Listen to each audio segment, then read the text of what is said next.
Mr. Lalit Kanodia and Ms. Neelu Prem Narayan. Can we have you up front, please, for the lamp lighting?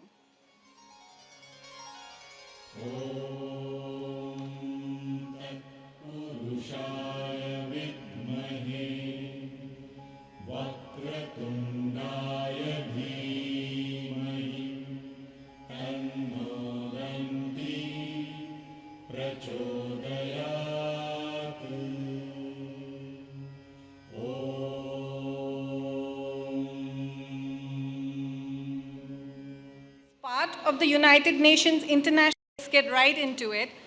The IMC Chamber of Commerce and Industry is indeed very fortunate to have the highly charismatic business leader, Mr. Deepak Prem Narayan, as its president. Founder and executive chairman of the ICS Group and director of First Rank Limited, he is extremely well known for his entrepreneurial acumen and his commitment to social causes. May I request Mr. Prem Narayan to deliver the welcome address and also to introduce our chief guest for today. Thank you, Ms. Nath. Our chief guest, Madame Phumzile, has taken the time from her very hectic schedule to be with us today. To formally welcome her, I'd like to request Mr. Deepak Prem Narayan and Ms. Radhika Nath to jointly present a small memento to her as a token. Women in the workplace, in the communities, and as active participants in building the Indian community. Your work, especially when it is directed to addressing the issues we are concerned about, helps to prevent, reduce violence against women. Heads of corporate and industry who are here today, thank you all for being with us. I'm not going to name names because I will get into trouble for taking some names and leaving some out, but thank you all for joining us today.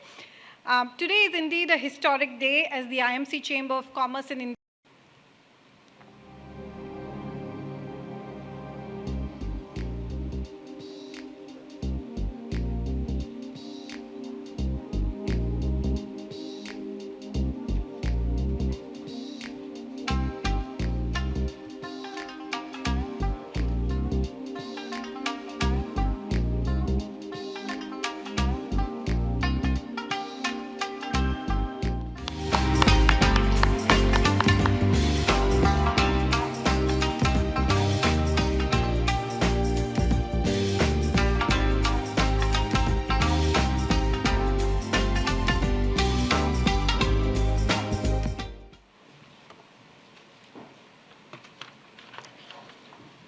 A quick announcement, tea and coffee is being served at the back, so if you really need that extra shot of caffeine, you can just go grab a cup and come back to your seat really quick, but we're going to keep going.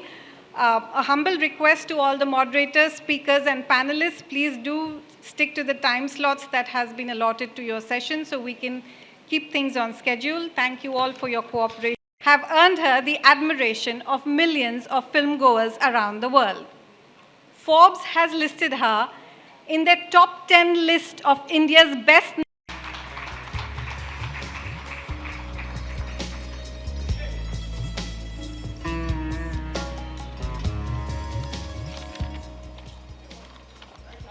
Good morning, everyone. It's a great pleasure to be here.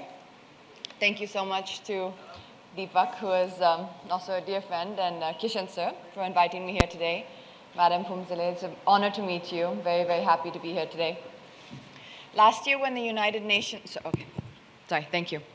Last year when the United Nations announced the 17 goals that we as a world will strive to achieve by 2030, I was fortunate enough to play a small role in the announcement in India, for the same along with Akshay Kumar, A.R. Rahman, and Mrs. Tina Ambani. It is an ambitious proposal and a tough one to achieve in 14 years, but I do believe that we can achieve this if we all sincerely try together. I'm sure many of you are aware that India had a woman as her head of state way before the United Kingdom, a feature the United States of America has not managed to achieve as of yet. Which is why it is surprising to hear about gender inequality here in India, and yet sadly we do.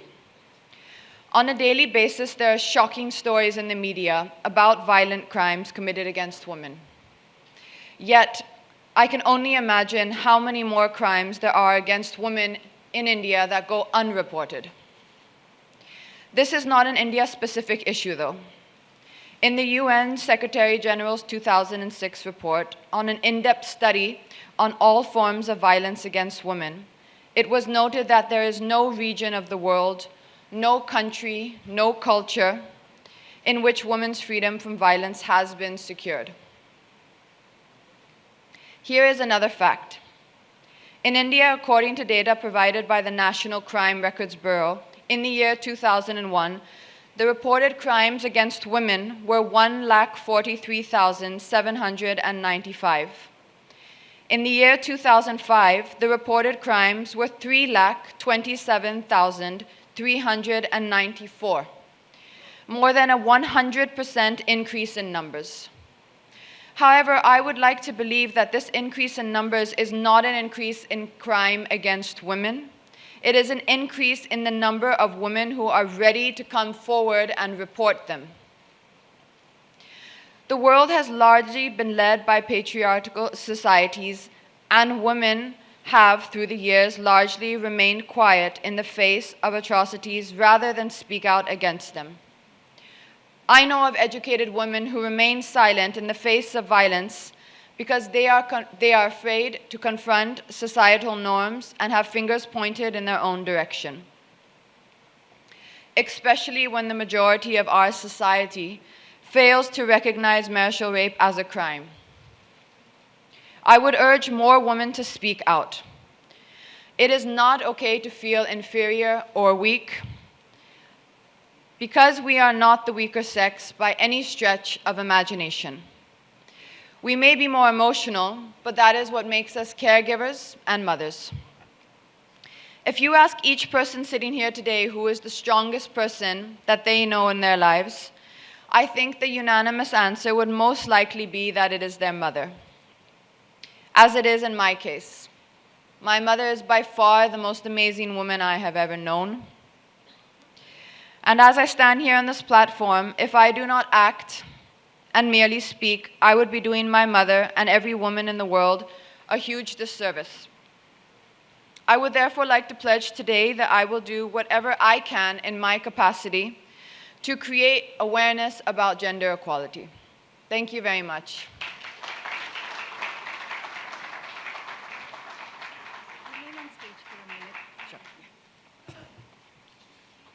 Katrina, thank you so much for being with us. I'd like to invite our sponsor for today's conference, Mr. Rizwan Adatia, to present a small memento to Katrina as a token of our appreciation for her being here today.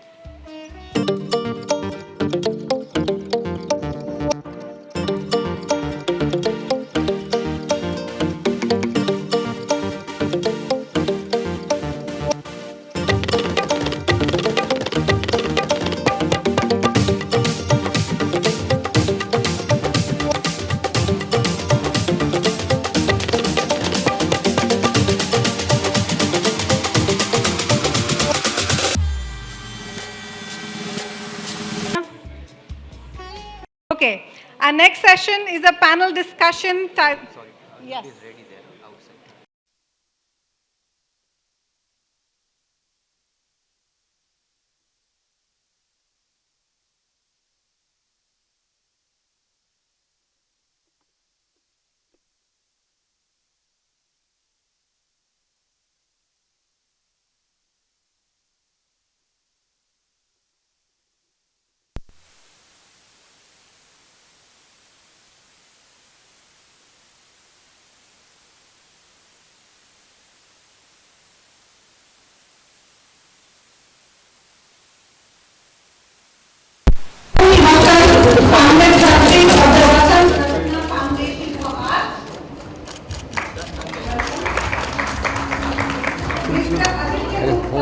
Co-founder of the NGO People for Parity, Dr. Ranjana Kumari, Director of the NGO Center for Social Research, and Ms. Garima Struwala, founder and managing trustee of the Swadesh Foundation.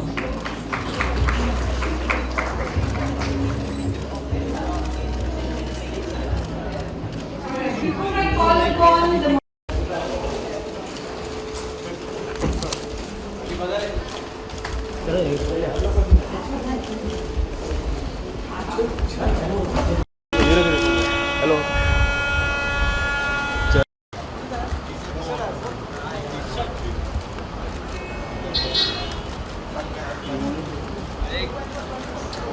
ए भाई okay okay